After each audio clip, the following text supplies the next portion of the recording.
Herkese Hamburg'dan merhaba. Hava ara sıra güzel oluyor. O güzel günleri de kaçırmayıp sokağa çıkarak video çekmeye çalışıyorum. Dolayısıyla o günleri eğer kaçırsam gerçekten sizlere Hamburg sokaklarından video çekmem zorlaşıyor.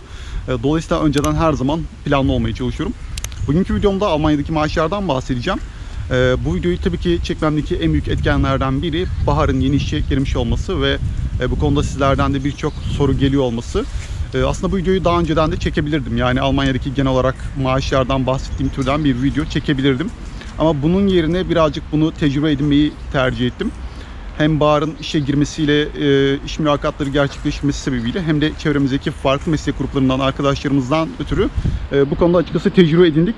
Dolayısıyla sizlere yaşanmış gerçek tecrübeleri aktarmak istedim. Tabii öte yandan da Almanya'daki Çalışma Bakanlığı'nın resmi verilerinden faydalandım. Dolayısıyla güncel olarak Almanya'da kimler ne kadar maaş alıyor, en çok maaşları meslek gruplarında farklı olarak hangi eyaletlerde hangi şehirler veriyor, bu tür bilgileri bu videoda vereceğim sizlere. Bütün bu hem yaşanmışlık hem de resmi verileri bir arada barındıran bu videoyu açıkçası çok titizlikle hazırladım. Umarım sizler de beğenirsiniz. Aslında daha önceden benim Lieferando'da kurye olarak çalışırken de yapmış olduğum bir videom vardı. O videomda da zaten maaşımı açıklıyordum. Çok amatör şartlarda kanalımın ilk videolarından biridir kendisi. İzlemediyseniz onu da yine yukarıdan izleyebilirsiniz.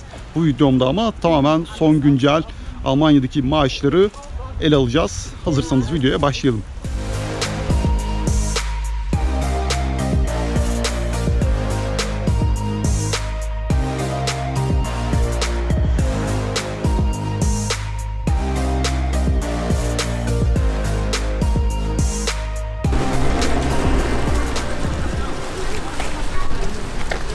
Videoya girerken de söylemiştim. Hamburg'da hava gerçekten çok değişken. İlk videoya başladığımda fark etmişsinizdir. Hava güneşliydi.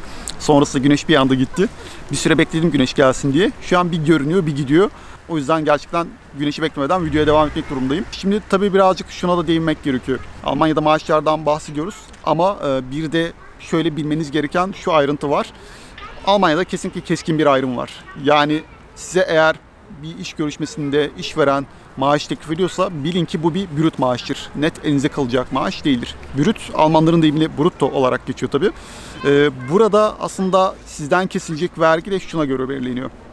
Almanya'da birden fazla vergi sınıfı var ve aslında bu vergi sınıflarını birazcık da sizin yaşantınız, sizin medeni durumunuz belirliyor. Yani evli olup olmamanız ya da çocuk sahibi olup olmamanız kesinlikle sizden kesilecek vergi miktarını etkiliyor. Bununla ilgili aslında çok daha kapsamlı bilgiyi daha önceki başka bir kaynaktan bulmuş olduğum Excel tablosunda zaten siz kendiniz de hesaplayarak bulabilirsiniz. Bunun için de bunu açık bir şekilde aşağıdaki açıklamalara link olarak bıraktım. Siz de size teklif edilen brüt maaşla ilgili bir hesaplama yaparak elinize geçecek net tutarı bulabilirsiniz. Bu bahsettiğim Excel tablosunda aşağıdaki açıklamalarda bulacaksınız zaten. Tabii birazcık da şuna da değineceğim. Bu videomun belli bir alanında Bahar eşlik edecek bize. O kendi maaşından her ay düzenli olarak kesilen vergileri kalem kalem bizlerle paylaşacak. Sizlere videoda Almanya'nın Çalışma Bakanlığı'nın istatistiklerinden faydalanacağından bahsetmiştim. Şimdi bu videomda onların yayınlamış olduğu güncel maaş listesini ele aldım. Buradan 20'nin üzerinde meslek seçtim ve bunların maaşlarını sizlerle paylaşacağım. Bu maaşlarda bir diğer dikkat ettiğim husus da şu oldu. Özellikle hangi eyalet bu mesleklere daha çok maaş veriyor ya da hangi şehir daha çok veriyor? Bunları da yine not aldım ve sizlerle paylaşacağım. Siz de Almanya'ya gelirken şehir ve eyalet seçimi konusunda tereddüt yaşarsanız bunları birazcık göz önünde tutabilirsiniz. Tabii bu 20'nin üzerindeki maaşı aklımda tutamayacağım için bu konuda notlarımı telefonuma aldım ve telefondan sizlerle paylaşacağım. İlk etapta bahsetmek istediğim meslek berberler. Biliyorsunuz daha önce aslında bir Münih'teki berber dostumla da bir video yapmıştım. O da kendi deneyimlerini ve kendi ortalama kazancını açıklamıştı o videoda. Onu da yine yukarıdaki açıklamalardan bulabilirsiniz. Ama ben yine de Çalışma Bakanlığı'nın güncel verilerine bakayım. Normalde berberler ne kadar kazanıyormuş ve en çok hangi eyaletler veriyormuş? Almanya'nın ortalaması olarak berberler 1684 euro kazanıyormuş. Bu rakam daha altında da olabiliyor, daha üstünde de olabiliyor, değişiklik gösterebiliyor. Eyalet bazında en çok Hamburg veriyormuş. Şu an yaşadığımız eyalet Hamburg 1763 euro veriyormuş berberler için. Bunlar yine brüt rakamlar, net rakam değil. Az gelebilir ama onu da şimdi yine açıklayacağım sizlere. Şehir bazında ise Almanya genelinde en çok Münih'te berberler daha çok para kazanabiliyormuş. 1858 euro Münih için berberlerin kazandığı para. Şimdi brüt rakama değindiğimizde bu rakam kesinlikle çok az. Ama şöyle bir durum var. Almanya'da berberler kesinlikle bahşiş kazanıyorlar. Telefonumuzu sessiz hale getirelim. Bahşiş kazandıkları için de aslında bu rakamın çok daha üzerine çıkıyorlar. Ama yasal, normal ellerine geçen brüt maaşı hesapladığımızda ortaya çıkan tablo bu. Bir diğer meslek grubumuz ise taksiciler. Yine taksicilik de çok merak ediliyor. Almanya'da aslında taksicilerin iyi kazandığı söylenir. Berberlerde olduğu gibi onlarda da bahşiş durumu var. Genelde Türkiye'de olan bir şey değildir ama burada çok sık taksicilere bahşiş verilir. Burada da bir kültür. Taksiciler için de Almanya ortalaması 1762 euro. Burada en çok taksicilerin maaş aldığı eyalet Baden-Württemberg. Stuttgart'ın da başkenti olduğu eyalet burası. 1945 euro Baden-Württemberg'deki bir taksicinin eline geçen para. Frankfurt ise şehir sıralamasında taksicilerin en çok kazandığı şehir. Burada da rakam 1886 euro olarak görünüyor. Bunlar Çalışma Bakanlığı'nın verileri ve dediğim gibi bu ortalama maaşlardır. Bununla ilgili yine Çalışma Bakanlığı'nın kendi sitesine girerseniz minimum maaşı da maksimum da gösteriyor ama ortalama büyük çoğunluğunun bu rakamlarda olduğunu ifade ediyor. Biraz sonra açıklayacağım diğer mesleklerde de yine bu saydığım şeyler geçerli olacak. O yüzden değerlendirme yaparken bu kriteri göz önünde tutarak değerlendirme yapmanızda fayda var. Bir diğer yine en çok bana sorulan mesleklerden biri kasaplık. Kasaplık burada da yine çok önemli mesleklerden biri. Çünkü el üzerine, el işçiliği üzerine olan bütün meslekler Almanya'da gerçekten aranan ve ihtiyacı olunan meslekler. Özellikle burada birçok Türk restoranı var ve ya da Türk marketleri falan var. Kasaplar gerçekten burada bence de ihtiyaç olunan, aranan mesleklerden biri. Kasaplar için de Almanya ortalaması 2034 euro brüt olarak. Yine kasaplar için de en çok eyalet bazında Baden-Württemberg önde. 2251 euro Baden-Württemberg eyaletindeki bir kasap ortalama olarak kazanıyor. Şehir olarak da yine burada da Münih başı çeken şehir. Tabi burada buna biraz değinmekte fayda var. Münih Almanya'nın yaşam standartının en yüksek olduğu şehir ve çok pahalı. Dolayısıyla birazcık bu sıralamalarda Münih'in önde olması da aslında çok normal. Münih'teki bir kasap ortalama olarak 2542 euro kazanıyormuş brüt olarak. Bir diğer mesleğimiz terzi. Terziler Almanya ortalamasında 2243 euro kazanıyormuş. Eyalet bazında yine Baden-Württemberg, Mercedes'in, Porsche'nin bulunduğu eyalet burası. Güneydeki, güneybatıdaki eyalet. Baden-Württemberg'deki bir terzi 2437 euro kazanıyor. Şehir bazına değindiğimizde burada Dortmund en çok terzilerin kazancının yüksek olduğu şehir olarak görünüyor bu verilere göre. 2000 euronun üzerinde Dortmund'daki bir terzi ortalama maaş elde ediyor. Şimdi biraz daha farklı meslek gruplarına geçeceğiz. Birazcık da İnşaat üzerine meslek sınıflarından bir ikisine değineceğiz. Fayans ustası gibi bu tarz alanların ortalaması 3000 euro imiş. Bu konuda eyalet bazında Schleswig-Holstein eyaleti, yani Almanya'nın en kuzeyinde, Hamburg'un da üzerinde olan eyalet en çok bu tarz ustaların kazanç elde edebileceği eyalet olarak görünüyor. 3254 euro. Şehirde de yine burada da Dortmund en çok gözüme ilişen şehir. Normalde çok aşırı büyük bir şehir değildir ama sanırım birazcık da oradaki yine yaşam standartıyla da ilgili olabilir. Dortmund'da da yine en çok bu tarz aranan meslekler en fazla gelir elde ediyor. Bir başka meslek grubu inşaat teknikeri. İnşaat teknikerlerinin birkaç farklı alanı var. O yüzden ben iki farklı özellikle alanı ele alarak ortalama bir şey ortaya çıkarmaya çalıştım. 4800 ile 3700 brüt aralığında kazanıyor inşaat teknikerleri. 3888 euro ile burada Baden-Württemberg var.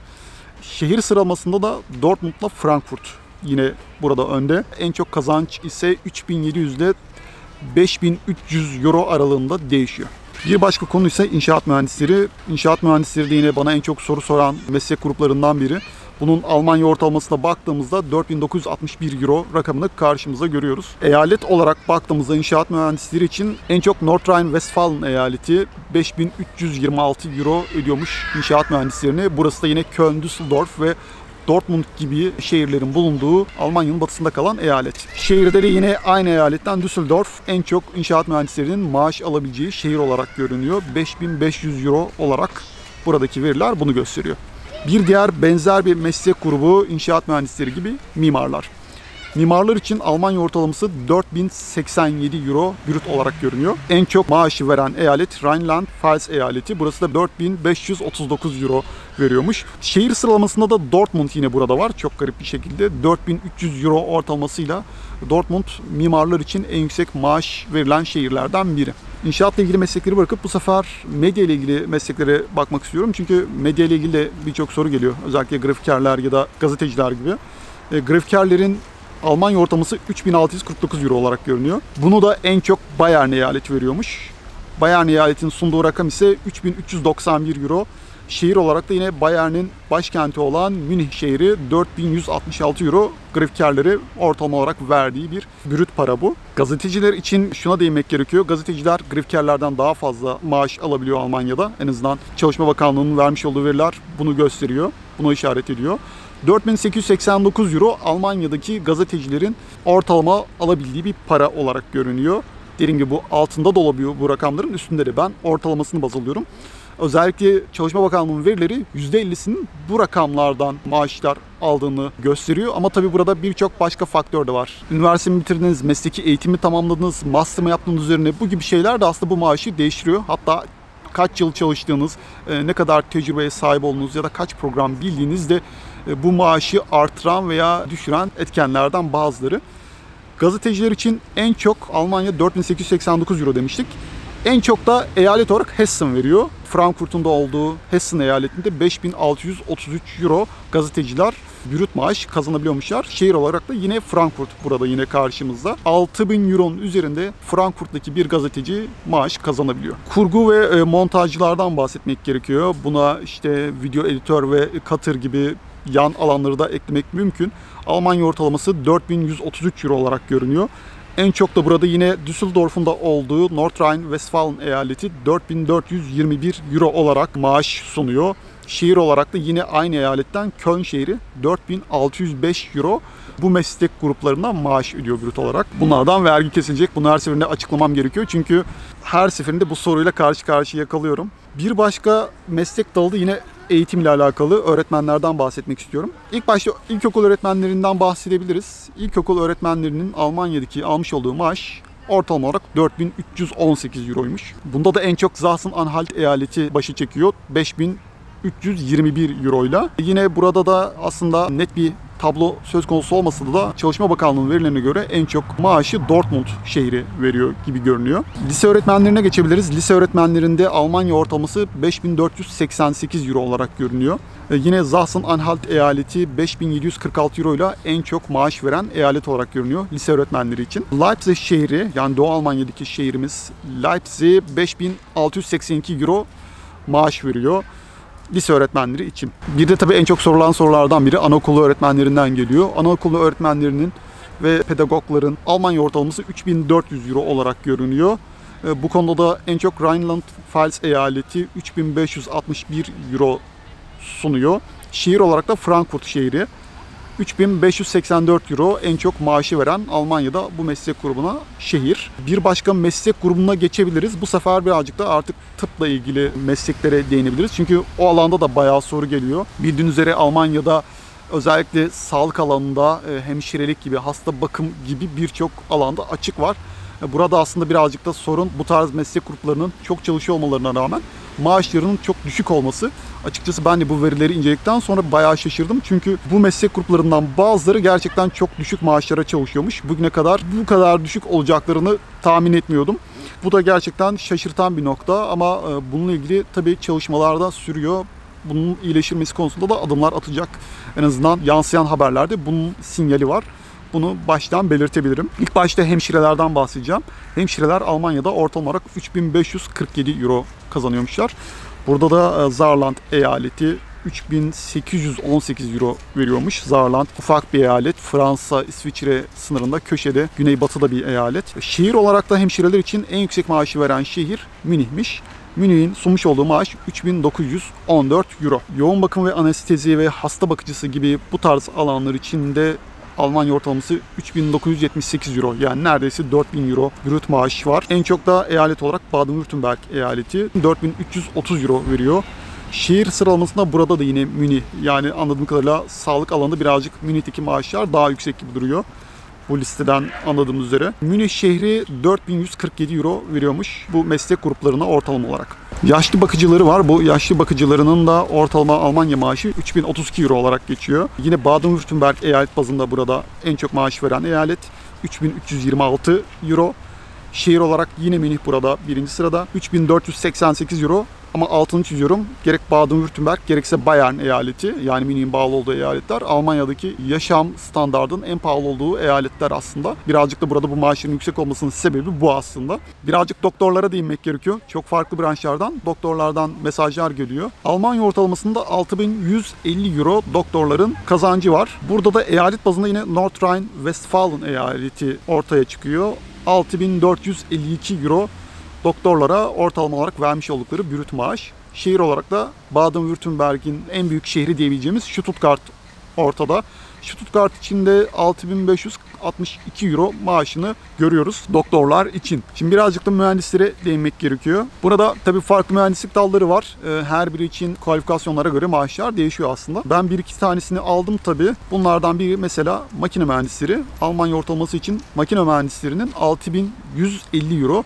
Tabii makine mühendisliği Almanya'da gerçekten geçerli olan önemli bir meslek. Makine mühendisleri için en çok eyalet bazında Bayern eyaleti var. 6593 euro Bayern veriyor. Şehir olarak da Düsseldorf veriyor. 6700 euro. Birazcık da IT tarafına bakmak gerekiyor. Birçok IT'ci var. Özellikle Almanya'da bu göç yasasından gelmek isteyen. Çünkü IT'ciler için şartlar birazcık daha normal, birazcık daha makul seviyede. Özellikle birkaç yıllık tecrübeyle Almanya'ya IT'ci olarak gelmek mümkün. Bu konuda hatta diploma bile şart değil aslında. Yeter ki belli deneyimler ve kualifikasyonlar olsun. Şimdi IT developerlar için baktığımızda 5590 euro Almanya için görünüyor. Bu rakamın tabii Baden-Württemberg yine benzer oranda veriyor.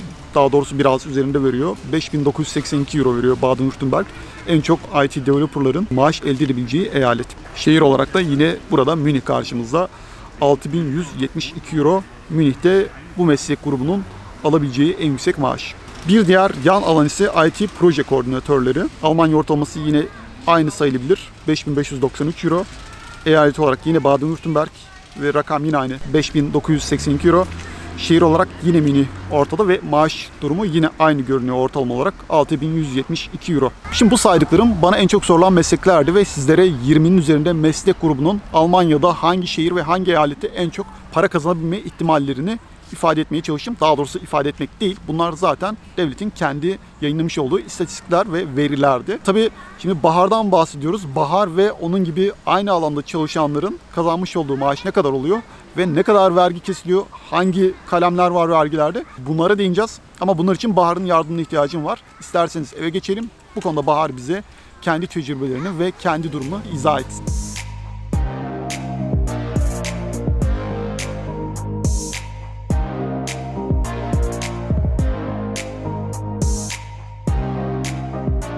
Günün neredeyse dışarıda bitirdik. Havada kararıyor ve öte yandan soğumaya başladı. Şimdi eve yürürken bir yandan da bir şeylerden daha bahsetmek istiyorum. Almanya'daki en düşük ortalama maaş 1860 euro. 1860 euro tabii benim uydurduğum bir rakam değil. Çalışma Bakanlığı'nın kendi yayınlamış olduğu bir istatistikte yer alan rakam.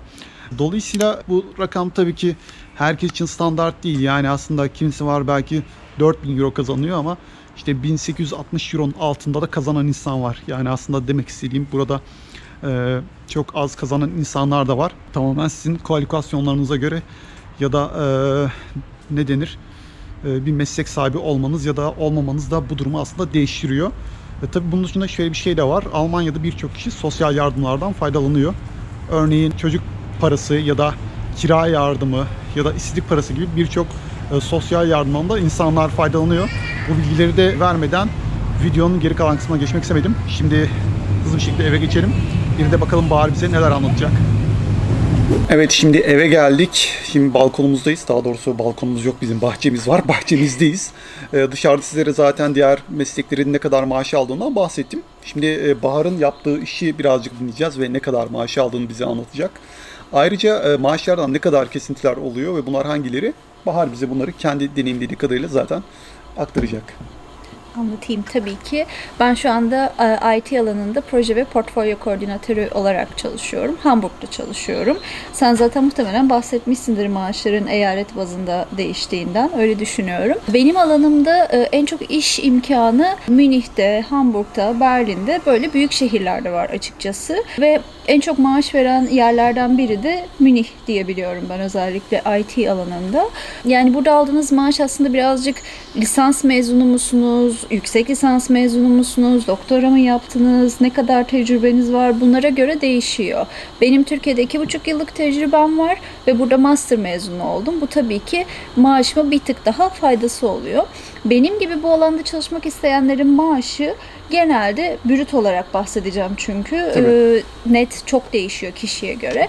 Genelde 3.750 ile 5.000 arası diyebilirim açıkçası. Tabii bu yüksek maaşları dediğim gibi daha çok Münih tarafında da aldığınız için belki oradakiler bu 5.000'e daha çok yaklaşıyordur açıkçası. Ama ortalamasına bence 4.200-4.300 diyebiliriz benim alanımda. 4.000 üzeri.